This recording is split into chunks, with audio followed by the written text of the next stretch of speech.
A day start with making a to do list. जो भी मेरे को काम करने होते पूरे एक पर्टिकुलर डे में, day to night all have work which incomplete within a day और पर्टिकुलर पीरियड, वो मैं पहले लिख लेती हूँ। एंड मैंने पहले से लिख रखा था रात को ही, उसको बस मेरे को शो ऑफ करना था और उसको एक राइट डाउन करना था कि ये इम्पोर्टेंट है और प्रायोरिटाइज़ करना था कि इसको सबसे पहले करना है, और अगर ये टाइम नहीं मिला तो इसको नहीं करना है। एंड कंपल्सरी नहीं था बट ऑप्शनल था, कुछ कुछ कंपल्सरी था, कुछ कुछ optional. I wrote all things which I keep in my home not in school. School में इतना टाइम नहीं मिलता क्योंकि करने का। And will I packing my bag going to for school. And अब मेरे को अपने स्कूल की यूनिफॉर्म पहननी है और अपना काम करना है जो स्कूल का है जाने से पहले। उसके बाद आके मैं शूट करूँगी। I came back to home and मैंने स्कूल से आते ही शूट नहीं किया था क्योंकि आज का डे बहुत ज़्यादा हैक्टिक था।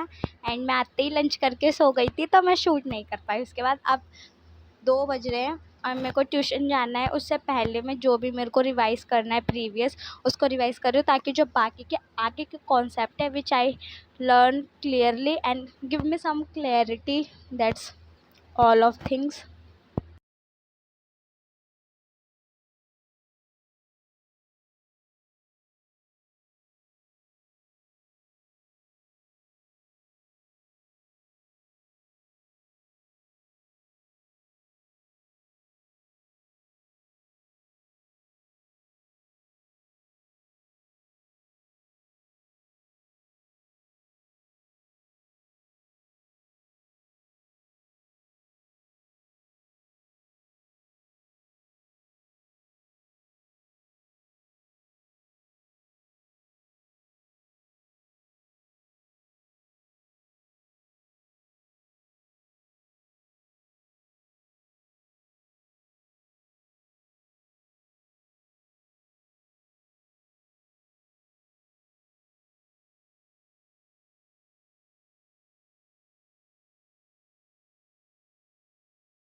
Hey guys, welcome to my YouTube channel and the time is 3:30 and after 20 minutes I will go to my coaching classes for accountants.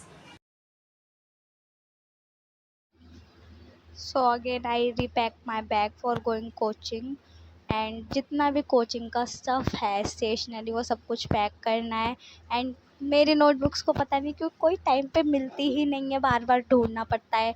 इधर उधर ऑर्गेनाइज करती हूँ, उसके बाद दोबारा वो इधर उधर हो जाती है विच लॉट्स ऑफ एफर्ट्स मेकिंग। बार बार उसको रीपैक करो, उसको ऑर्गेनाइज करो बार बार।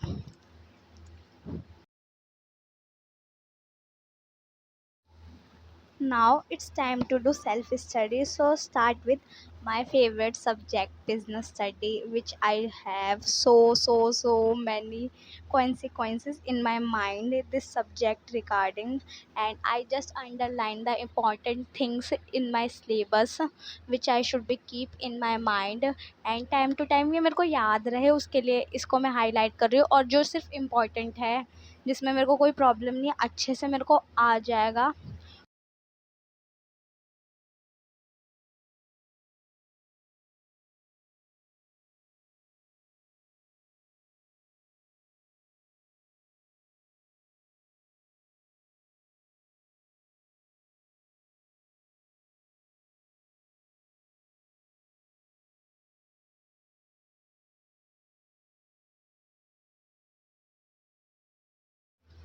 When I was study business study, I always watching Gaurav sir videos just regarding concept clarity, which language is so smoothly and simple. ये चैप्टर मैंने पहले से पढ़ रखा है बट मैं इसको रिवाइज कर रही हूँ क्योंकि पता नहीं क्यों मैं बहुत जल्दी चीज़ें भूल जाती हूँ। एंड नोटबुक चेक भी है, सब कुछ याद था but just revision a recall, इसलिए इसको दोबारा पढ़ रही हूँ एंड फास्ट फॉरवर्ड में स्पीड बढ़ा के, ताकि मेरे को बहुत देर ना लगे समझने में, जल्दी से समझ में आ जाए।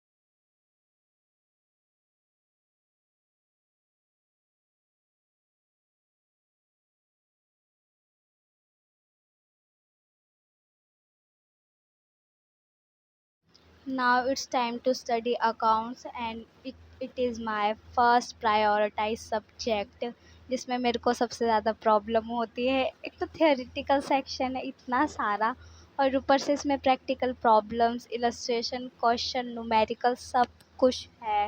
मतलब ऑल इन वन पैकेज है। अकाउंट्स तो देखा जाए तो इसमें सब कुछ मिल जाता है। When I was study accounts, I will watching physics वाला वीडियोस, कॉमर्स वाला, बाय फिज़िक्स वाला। इनके लेक्चर बहुत बड़े होते हैं, लाइक 2-3 आवर्स के। काफ़ी दिन लग जाते हैं इन्हें कंप्लीट करने में। अकॉर्डिंग टू प्लेलिस्ट देखा जाए।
Accountancy is done now. अब हम देखेंगे जो बजट आया है।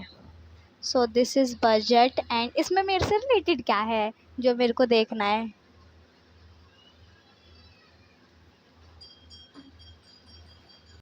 इसमें विज़न 2047 विकसित भारत के बारे में बहुत कुछ लिखा हुआ है, बट उसमें अभी बहुत टाइम है। बट जब तक ये विकसित भारत वाली जो स्कीम चल रही है, आई थिंक ये पूरी हो जाएगी उस टाइम तक। तो इसमें ज़्यादातर जो चीज़ें प्रायोरिटाइज़ किया गया है वो विकसित भारत को ज़्यादा किया गया है। कमर्शियल एरिया ने ज़्यादा फोकस करा है इसके ऊपर ही। एंड इसमें जो फर्स्ट थिंग दिखाई गई है, जो इंडिया सबसे ज़्यादा एक्सपेंडिचर कर रहा है वो इस बार अपने इक्विपमेंट्स पे करेगा। डिफेंस को सबसे ऊपर रखा गया है, उस पर सबसे ज़्यादा एक्सपेंडिचर होगा। और उसके बाद जो रखा गया है वो है रूरल डेवलपमेंट। जितने भी रूरल एरियाज़ है उनको डेवलप करने में लगाएगा। इसमें एक चीज़ बहुत ज़्यादा मेरे अकॉर्डिंग ख़राब लगी मेरे को, इन्होंने एजुकेशन को काफ़ी नीचे कर दिया। उसको सेकंड या थर्ड प्रायोरिटी पे रखना चाहिए था। If they invested on education तो रूरल एरिया तो अपने आप ही जो सेल्फ है वो डेवलप हो ही जाएंगे। अगर ये एजुकेशन पे ही एक्सपेंडिचर ज़्यादा कर दे, फर्स्ट या सेकंड चीज़ उसको ही प्रायोरिटी पर कर दें एजुकेशन को, तो वो तो अपने आप ही डेवलप हो जाएगा bye it's.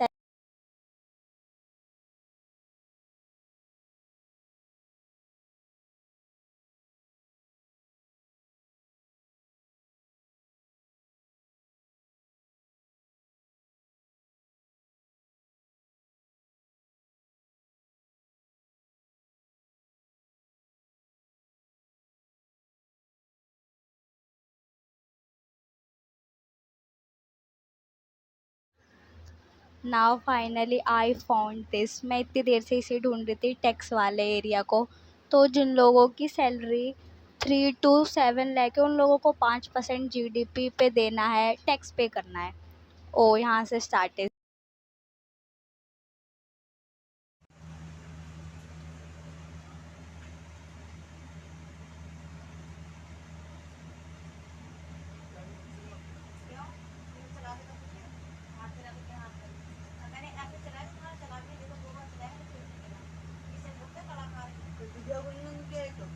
Now it's time to do a break, little break. इसमें भी मैं एक ईएमसी की बुक पढ़ूंगी, बिल्डिंग अ टीम कॉन्सेप्ट की टीम कैसे बनाई जाती है ईएमसी बिजनेस ब्लास्टर प्रोजेक्ट के लिए, क्योंकि इसमें बनानी है। I am not become a leader but at least just guidance, इसके लिए मैं ये पढ़ रही हूँ। And listening music is permanent, music भी सुनते रहो और पढ़ते भी रहो, ये बहुत अच्छा है। एंड वैसे भी इसमें कुछ ज़रूरी वैसी वाली चीज़ नहीं है कि मेरे को बहुत ज़्यादा दिमाग लगाना पड़े, तो म्यूज़िक सुनते सुनते तो हम ये कर ही सकते हैं।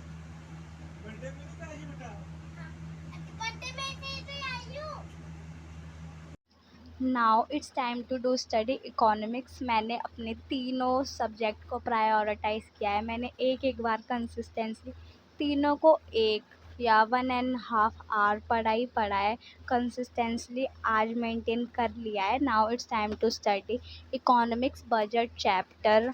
एंड इसके भी मैं शॉर्ट नोट्स ही पढ़ूंगी, क्योंकि लॉन्ग नोट्स पढ़ने में बहुत टाइम लगता है।